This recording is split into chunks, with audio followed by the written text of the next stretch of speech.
વચનામૃત મધ્યનું 10મું છે.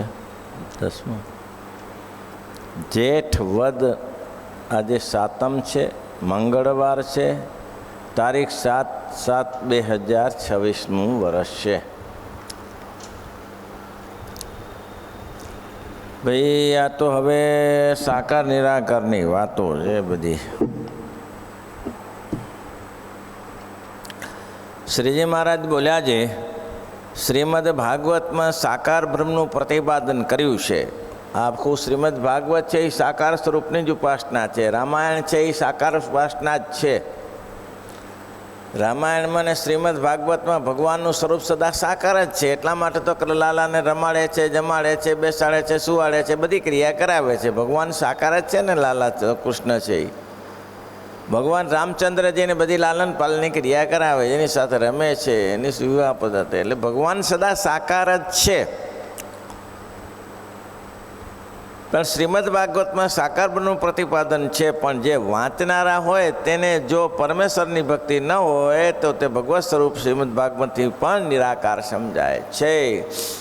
એક હું કથામાં ગયો તો કથાનું કામ કયું હતું તો યાદ નથી. એક ભૂદેવ કથા કરતા હતા. ભૂદેવ કથા કરતાં કરતાં કહ્યું કે ભગવાન તો સદા નિરાકાર છે. ઉદાહરણ આપ્યું. આ તો બધા અહીંયાના ઉપકરણો બને છે, બાકી ભગવાન તો સદા નિરાકાર છે. પછી ઉદાહરણ સારું આપ્યું એને.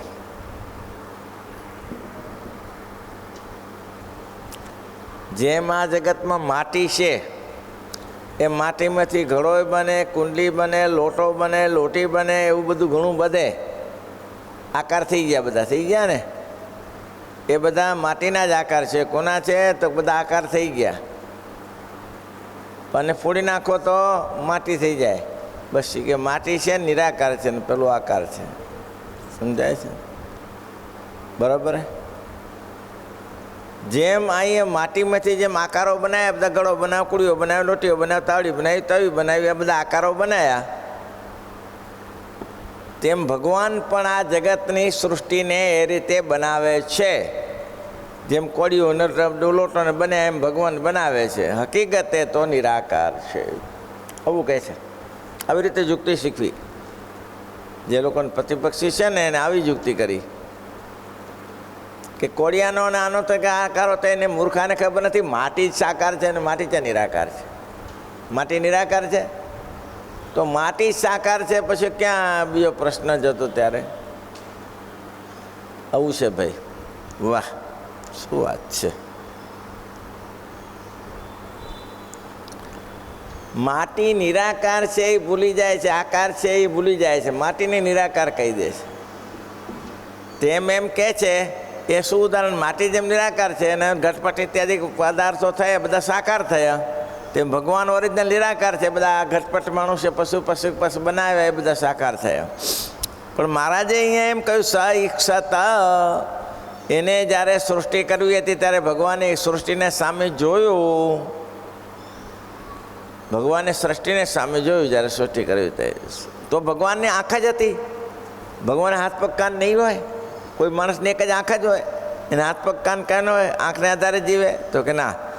એનો અર્થ એ છે ભગવાને જોયું તો એને સાંભળ્યું પણ હશે, એ ચાલ્યા પણ હશે, હાથેથી કામ પણ કર્યું હશે. એટલે એક જ વસ્તુ તમે ના માની લો કે ભગવાન નિરાકાર જ છે, એના સદા સાકાર. પછી મહારાજે શ્રીમદ ભાગવતના સાકાર બ્રહ્મનું પ્રતિપાદન છે. પણ વાંચનારા હોય તેને જો પરમેશ્વરની ભક્તિ ન હોય તો તે ભગવાનના સ્વરૂપમાં શ્રીમદ ભાગવતમાંથી પણ નિરાકાર સમજાય છે. દ્વિતીય સ્કંદમાં આશ્રયનું સ્થાન કયું છે? દ્વિતીય સ્કંદમાં કીધું છે આનો આશ્રય કરવો. ત્યારે પણ ભગવાનનું સ્વરૂપ ભક્તિહીન હોય તેને નિરાકાર સમજાય છે. પણ ભગવાન સદા નિરાકાર, પણ ભગવાન સ્વરૂપ નિરાકાર નથી. કારણ કે ભગવાન થકી સર્વે ઘટપટ આદિ પદાર્થો થાય. મૂર્ખ લોકો માને છે કે એની રીતે માન્યતા છે, જે હોય તે એ માને છે કે ભગવાન નિરાકાર છે.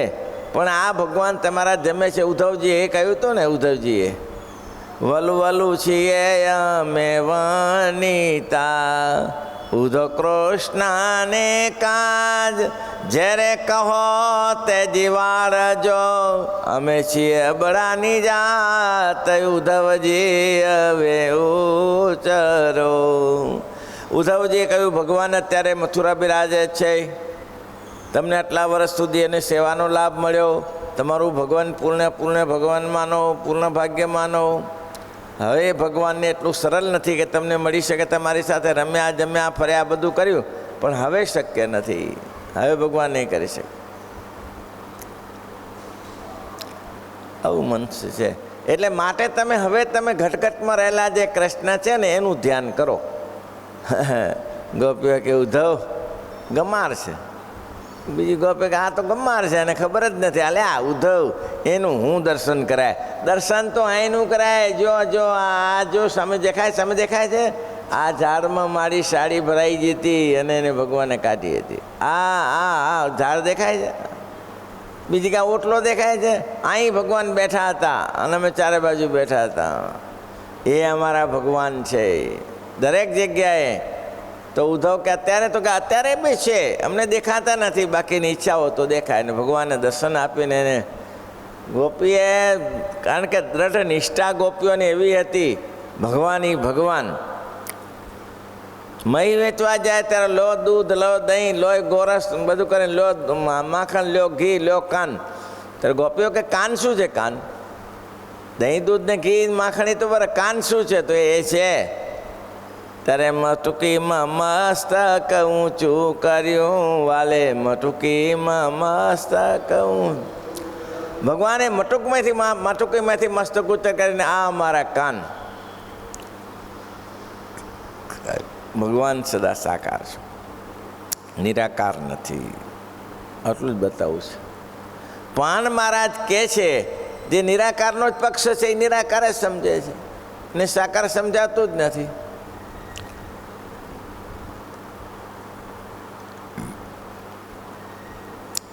મહારાજે માંડવીમાં ગયા ત્યારે આ સાકારપણાનું શું પદ કહ્યું? સાકારપણું પ્રતિપાદન માંડવીમાં ગયા ખયા ખત્રી પાસે કર્યું. સહજાનંદ સલુણી છબી, સહજાનંદ સલુણી, સહજાનંદ સુખકારી, સહજાનંદ સુખકારી, સહજાનંદ સુખકારી રે સલુણી છબી, સહજાનંદ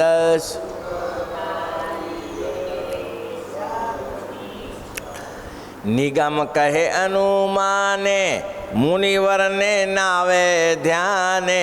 નિગમ કહે અનુમાને, મુનિવરને નાવે ધ્યાને. એ આવાલો ભીનો વાન રે સલુણી છબી, એ આવાલો ભીને સહજાનંદ.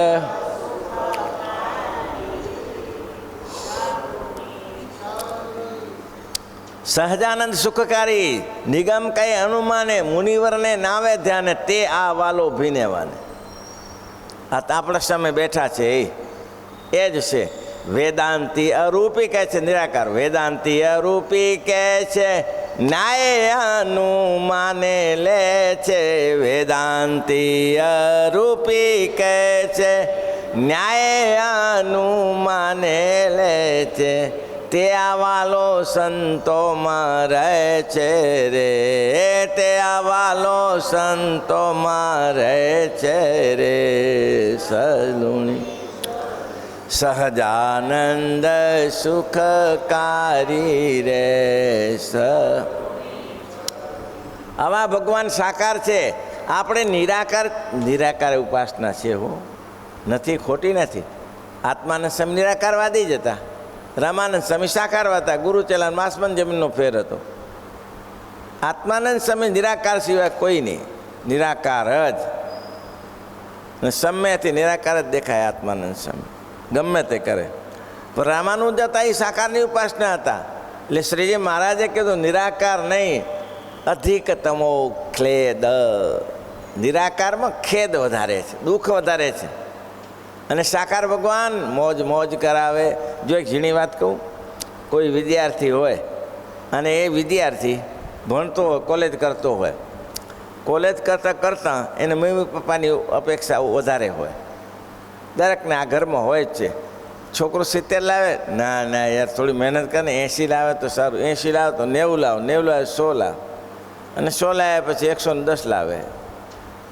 હવે 100 માર્ગ આવે પછી. એટલે દરેકને અપેક્ષા હોય વિદ્યાર્થીને, પણ એક વસ્તુ સમજી રાખવાની, એ અપેક્ષા પૂરી ના કરી શક્યા તો પછી શું કરવું પડે? અપેક્ષા પૂરી ના કરી શક્યા મમ્મી પપ્પાની તો શું કરવું પડે?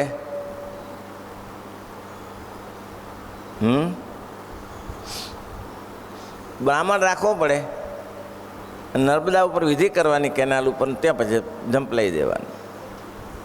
ભાઈ એ જ કરે છે બધા. શું કરે અત્યારે? મરી જાય છે ને કેનાલમાં પડી, પણ જો વેચમાં સંત આવી જાય ના પડવા દે. હા, એને મળે કે સ્વામી મારે આ તકલીફ છે થોડી, તો કહો કોઈ ચિંતા નહીં, થઈ જશે, ભગવાન બેઠા છે, હિંમત રાખ, લે મારા ચાલુ કરી દે. તો એ હિંમતથી એનું કામ થઈ જાય. એટલે સાધુ પાસે બેસ્યો તો આશ્વાસન આવે, બકા આવું તો થાય ત્યારે. આવા તો ટકાવારીમાં ઊંચું હોતું રે, એમાં બહુ ખરખત ન કરાય. ભગવાન આપણે આ જગ્યાએ લખ્યું હશે તો એ બચી જાય, ને તો બચી ન શકે. એટલે મહારાજ કે અધિક ક્લેશો અધિકતમ, નિરાકારમાં તો ક્લેશો ઘણા છે, ઉપાધિઓ ઘણી છે નિરાકારમાં તો, અને સાકાર તો સાકાર છે. મહારાજ કે જગજીવન અંતર જામી, નામ સર્વે નાચે નામી. જગજીવન અંતર જામી, નામ સર્વે નાચે નામી. એ સહજાનંદ સ્વામી રે, સલુણી છબી સહજાનંદ સુખ.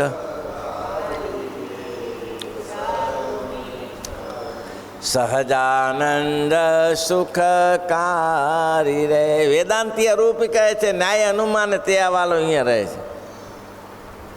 આવા ભગવાન છે. આવા ભગવાન સરળ ન મળે હો તમને ને મારા અપારા ભાગ્ય હશે ને આવા સરળ ભગવાન મળી જાય. નહીં તો ઘણા લોકો પાછળ પડ્યા છે, કાં તો કરી નહીં શકતા અને કાં તો કરી શકે છે તો જઈ નહીં શકતા.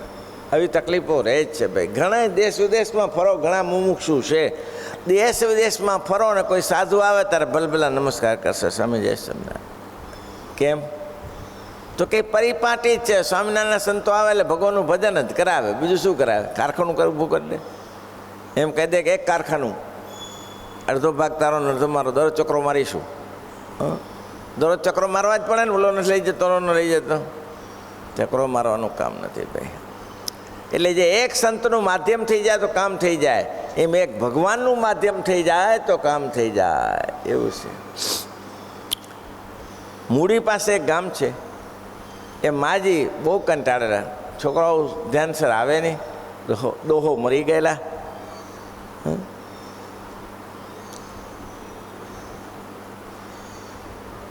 એટલે આવી તકલીફો રહ્યા કરે. કરવું શું એમ? પછી આશ્રય જો કોઈકને મળી જાય તો કામ થઈ જાય. કોઈનો આશ્રય મળી જાય ને તો કામ થઈ જાય. આશ્રય ન મળે તો ઉપાધિ થાય. પણ દ્રઢ નિશ્ચય હોય માજીને હતો કે ભગવાન બેઠા છે, મારી ઉપાધિ તો દૂર કરશે, તો ભગવાન એની ઉપાધિ દૂર કરે છે. એટલે આ વચનામૃતમાં એમ કહે છે કે છે ભગવાન સાકારપણું, પણ ભાગવતમાંથી ને રામાયણમાંથી પણ લોકોને નિરાકારપણું સમજાય છે. સમજાય છે કેમ? એની પછી પ્રતિક્રિયા બતાવી. પછી દ્વિતીય સ્કંદમાં આશ્રયનું લક્ષણ બતાવ્યું છે, એટલે ઉત્પત્તિનું લક્ષણ બતાવ્યું છે. તો કે ઉત્પત્તિને બધા જાણતા જોઈએ, આપણે જાણીએ છીએ ને ઉત્પત્તિ ક્યાંથી ઉત્પત્તિ થાય. પુરુષોત્તમ નારાયણે અક્ષર સામે દ્રષ્ટિ કરી છે ને, પ્રક્રિયા આખી જાત જ છે ને. પછી હા પછી પ્રકૃતિમાં અક્ષર પુરુષ મહાપુરુષ ઊભા થયા, એ મહાન પ્રધાન પ્રકૃતિ સાથે જોડાયા, અને એ પ્રધાન પ્રકૃતિ સાથે જોડાયા, એનું જોડડું થયું, એના થકી પ્રકૃતિ નિમ્ન પ્રકૃતિ પુરુષ સાથે જોડડું થયું, એને ઉત્પન્ન થયા. એને શું કર્યું? તો કે બ્રહ્માની વિરાટનું સર્જન કર્યું. તો વિરાટનું સર્જન થઈ ગયું. અહીંથી તો પ્રકૃતિ અત્યાર સુધી વાંધો નહોતો. વિરાટનું સર્જન થઈ ગયું, પછી સૃષ્ટિ આવી. સૃષ્ટિ આવી, વિરાટ ઊભા થઈ ગયા, વિરાટનું સ્વરૂપ ઘડાઈ ગયું આખું. તો કે શું હતું વિરાટના શરીરમાં? તો કે ઇન્દ્રિયો હતી. વિરાટના સ્વરૂપમાં ઇન્દ્રિયો હતી. પછી પંચભૂત હતા. પંચભૂત જાણો છો ને? પંચભૂત ભવ્યાનંદ બોલો, પંચભૂત બોલો. પાંચ ભૂત એ એક જ નામનું ભૂત છે, બીજું પાંચ ભૂત ક્યાંથી આવે? શબ્દ, સ્પર્શ, રૂપ, રસ અને ગંધ એ માત્રા, પૃથ્વી, જળ, તેજ, વાયુ ને આકાશ એ પંચભૂત. શું કહેવાય? પંચભૂત. તો વિરાટમાં પંચભૂત હતા, બરાબર. ઇન્દ્રિયો પણ હતી, ઇન્દ્રિયોના દેવતા પણ હતા. મિલનભાઈ બોલો, ઇન્દ્રિયોના દેવતા. એ દેવતો થઈ ગયો છે ને શું ઇન્દ્રિયોના દેવતા બોલે? આ દરેક ઇન્દ્રિયોના દેવતા છે. હા, દરેક ઇન્દ્રિયોના દેવતા છે. જેમ કે આંખના સૂર્ય, નાસિકાના અશ્વિની કુમાર, કાનના વાયુદેવ, દિગ્પાલ. હા, વાયુદેવ કોના? હે? આ બધા દેવતાઓ છે, દેવો છે. આ બધું વિરાટમાં હતું. નિરાકાર કેમ સમજાય એની વાત કરે છે કે નિરાકાર કેમ સમજાય છે? તો નિરાકાર આમ સમજાય છે, આ બધું જ હતું. આ વેતનામૃત એટલું સહેલું નથી ભાઈઓ, આમાં કાંઈ ગતાગમ પહોંચે એવી નથી. ભાઈ નીતિનભાઈ પંડિત છે, સમજી શકે, વિદ્વાન છે ને. એટલે આ વેતનામૃતમાં સાર એટલો છે કે શ્રીમદ ભાગવતમાં સાકારપણું વર્ણવ્યું છે પણ સાકારપણું સમજાતું નથી. રામાયણમાં સાકારપણું વર્ણવ્યું છે પણ સાકારપણું સમજાતું નથી. એમાંથી નિરાકારપણું સમજાઈ જાય છે. એ નિરાકારપણું કેમ સમજાઈ જાય છે?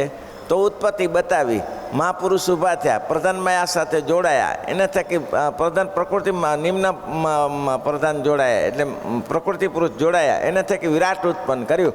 પણ વિરાટનું ઊભું તો થઈ ગયું, વિરાટનું આખું બોડી બંધાઈ ગઈ. હવે વિરાટ હલનચલ કરો તો કે ભાઈ અંદર મૂકું તો, પણ આ બધું મૂક્યું તો ખરું. ઇન્દ્રિયો મૂકી, દેવતા મૂક્યા, પંચભૂત મૂક્યું, પણ વિરાટ હલ્યું નહીં. લ્યો, કોઈ હલ્યું નહીં. પછી શું કર્યું? ભગવાને અંતર્જામી રૂપે કરીને પ્રવેશ કર્યો વિરાટમાં. ભગવાને અંતર્જામી રૂપે કરીને વિરાટમાં પ્રવેશ કર્યો. ત્યારે વિરાટમાં પ્રક્રિયા આવી, હલનચલનની પ્રક્રિયા આવી. એટલે ભાગવતે કહ્યું કે ભગવાને અંતર્જામી રૂપે પ્રગટ કર્યા ને, એટલે ભગવાન નિરાકાર છે. બસ અહીંથી નિરાકાર પણ લીધું. નિરાકાર કેવી લેવે? તો કે આવા તો ભગવાનની તેજ રૂપે જ છે ને. બસ ભગવાન તેજ રૂપે જ છે. ભગવાને પ્રવેશ કર્યો ત્યારે વિરાટ ઊભું થયું.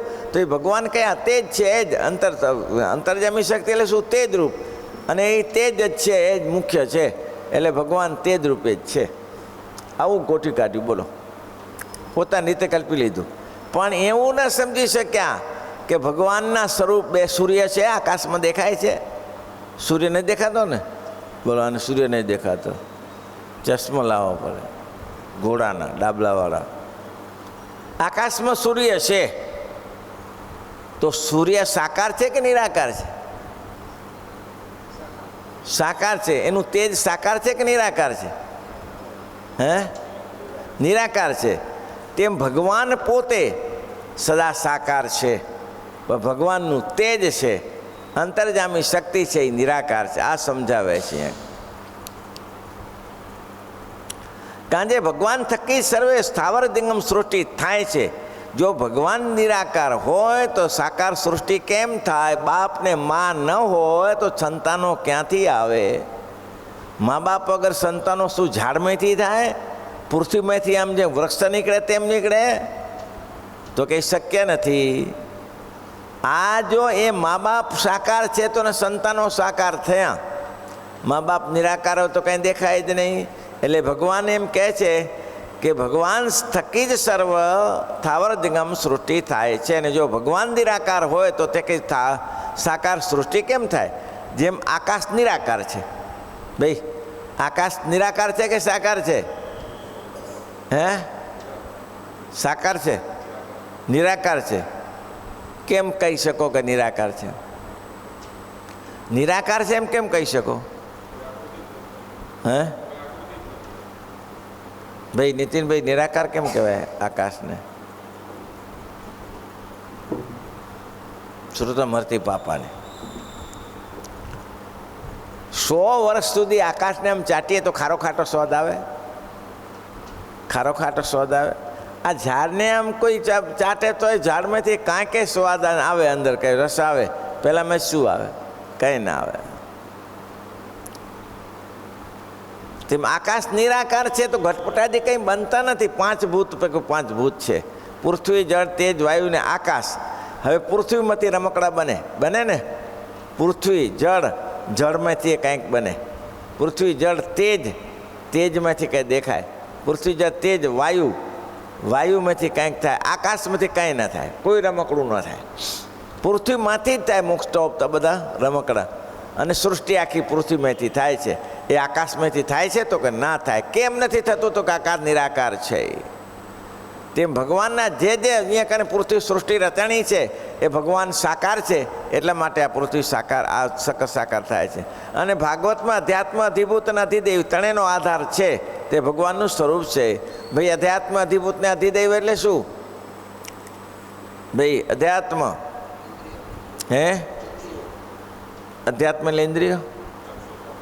હે એમ નહીં ભાઈ, એ તો બરાબર હતું, ત્યાં તો એ બરાબર હતું. અધ્યાત્મ હે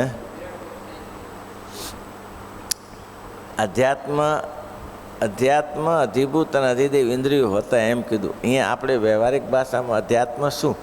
જે કોઈ શરીર સંબંધી વેદના થાય છે ને અધ્યાત્મ કહેવાય. અધિ એટલે આપણા સંબંધી વેદના, અધ્યાત્મ એને અધ્યાત્મ કહેવાય. નહીં કે અધ્યાત્મ, અધિભૂત કે ના કેટલા ઉપદ્રવ થતા. અધ્યાત્મ, અધિભૂત ને અધિદેવ એ કેટલાય ઉપદ્રવ થતા હોય છે ઈશ્વરની કૃપાએથી. તો અધ્યાત્મ એટલે શું? અધિ એટલે આપણા વેદના, આપણા સંબંધ, આપણા દુઃખ સંબંધી, શરીર સંબંધી કોઈ દુઃખ થાય પડે એને અધ્યાત્મ કહેવાય. અધિભૂત એટલે શું? પૃથ્વી, જળ, વાયુમાંથી કંઈક ઉપાધિ આવી પડે. પૃથ્વી, જળ, વાયુમાંથી કંઈ ઉપાધિ આવી પડે એને અધિભૂતને અધ્યાત્મ કહેવાય. કે અધ્યાત્મ છે, દુઃખ આવી ગયું અને અધ્યાત્મ આ રીતે પાછું જાણી લેવું પડે. પછી અધિદેવ શું? દેવ સંબંધી કોપ આવી પડે. દેવ સંબંધી કોઈ એટલે અતિવૃષ્ટિ થઈ જાય, ભૂકંપ આવી પડે, કોલેરા ફાટી નીકળે, આવું બધું થાય ને. પાણીની ઉછાળો થઈ જાય, સમુદ્ર ઉછળ ફૂલી પડે. અને કે અધિદેવ, દેવ સંબંધી કોપ. એક તો પોતા થકી કોપ, એક તો દુઃખ આવે છે. પહેલાં પહેલું પોતા થકી દુઃખ આપે. એને જો જાણી લે કે પોતા થકી દુઃખ ને આ દુઃખ મને કેમ આવે છે તો સુખ્યો થઈ જાય. દુઃખને જો એક વાર જાણી લીધું તો સુખ્યો થઈ જાય. પણ જાણ્યું નહીં તો દુઃખી જ રહે. તો અધ્યાત્મ એટલે શરીરને આજુબાજુનું સુખ છે, અધ્યાત્મ કહેવાય. અધિભૂત એટલે પંચભૂત સંબંધી પૃથ્વી, જળ, તેજ, વાયુમાંથી જે દુઃખ આવે છે અધિભૂત કહેવાય. અને મહારાજ કે છેલ્લે અધ્યાત્મ, અધિભૂત, અધિદેવ કોઈ દેવ સંબંધી કોપ આવી જાય તેને અધિદેવનો કોપ કહેવાય. આ રીતે છે. હા, સ્વરૂપ એમ છે કહ્યું છે તે વાત કરીએ તે સાંભળો. અધ્યાત્મ વિરાટ પુરુષને ઇન્દ્રિયો, અધિભૂત એટલે પંચભૂત અને અધિદેવ એટલે વિરાટને ઇન્દ્રિય અધિકના દેવતા વિરાટને વિશે આવ્યા. તો પણ વિરાટ ઊભું થયો ને વિરાટ પુરુષ ઊભા ન થયા. પછી વાસુદેવ ભગવાને પુરુષ રૂપે કરીને જ્યારે વિરાટને વિશે પ્રવેશ કર્યો ત્યારે વિરાટ પુરુષ ઊભા થયા ને ભગવાન વિરાટ રૂપ જે આધ્યાત્મ, અધિભૂત ને અધિદેવ તેને વિશે આશ્રય કરીને રહ્યા છે. ભગવાન એને આશ્રય કરીને, અધ્યાત્મ, અધિભૂત ને અધિદેવને આશ્રય કરીને ભગવાન રહ્યા છે. તો આ એટલા માટે આ પ્રક્રિયા બતાવી કે તમે જો પૃથ્વીની ઉત્પત્તિ સ્થિતિને પ્રલયને જાણી લો તો આ વચનામૃત ગઢ બેસે અને આખરે કરવા જેવું આ જ છે. વચનામૃત સંબંધી કાર્ય કરી લેવા જેવું છે. એટલે કે છે બધું અંદર હોવા છતાં પણ ઊભા ન થયા. એનું કારણ એક જ હતું કે ભગવાનનો અંતર્જામી રૂપે પ્રવેશ નહોતો થયો. અને જેવા ભગવાન અંતર્જામી પ્રવેશ કર્યો ત્યારે બધા ચક્ર ચલાયમાન થઈ ગયા. વાસુદેવ ભગવાન રૂપે હવે કહે છે ઇન્દ્રિયો અધિભૂત છે, દેવતા પંચભૂત, દેવતા વિરાટ. ઇન્દ્રિયોના દેહ દેવતાને વિરાટને વિશે આવ્યા તો પણ વિરાટ ઊભો ન થયો. પછી વાસુદેવ ભગવાને પુરુષ રૂપે કરીને જ્યારે વિરાટને વિશે પ્રવેશ કર્યો ત્યારે વિરાટ પુરુષ ઊભા થયા. તે ભગવાન વિરાટ પુરુષના જે અધ્યાત્મ, અધિભૂત, અધિદેવ તેને વિશે તદાત્મપણે કરીને વર્તે છે. અધ્યાત્મ, અધિભૂત ને અધિદેવ એના ભગવાન તદાત્મપણે કરીને વેચે છે. અધિભૂત એટલે આત્મા આપની અંદર વસે છે. અધ્યાત્મ, અધિભૂત અને અધ્યાત્મ એટલે અધ્યાત્મ એટલે મારા જે જગતમાં પણ એ રૂપે જ વર્તે છે. અધિદેવ, અધિભૂત, અધ્યાત્મ, અધિભૂત એ પાંચે રૂપે ભગવાન પૃથ્વી જળ સંબંધી હોય કે ભગવાન કે હું જ છું. કૃષ્ણ ભગવાને એ તો કહ્યું કે હું જ સર્વસ્વ, હું જ છું, એટલું તો કહ્યું. પણ હું કયા પછી લોકોને સમજવું કાઠું પડી ગયું. જ્યારે ભગવાને આ વચનામૃત લઈને દરેકને સમજાવી દીધા કે આનું આ જ કરી શકાય. તદાત્મપણે ભગવાન રહ્યા છે. આ પૃથ્વીમાં કોઈ એવું પદાર્થ નથી, નાનામાં નાનો રજકણ હોય એના એ પણ આશ્રયરૂપ ભગવાન છે. એના સિવાય બીજો કોઈ નથી. આવું છે, ભગવાન સિવાય કોઈ નહીં. આવું અને વિરાટ છે જ્ઞારા તે જ આશ્રય કરવા યોગ્ય સ્વરૂપ છે. અને વિરાટ ભેગા ભળી જતા નથી પાછા, વિરાટ ભેગા ભળી જતા નથી. એને ન્યારું સ્વરૂપ છે. શ્રીપતિમ શ્રીધરમ સર્વદેવેશ્વર ભક્તિ વાસુદેવ હરે માધવ કેશવમ કાંદ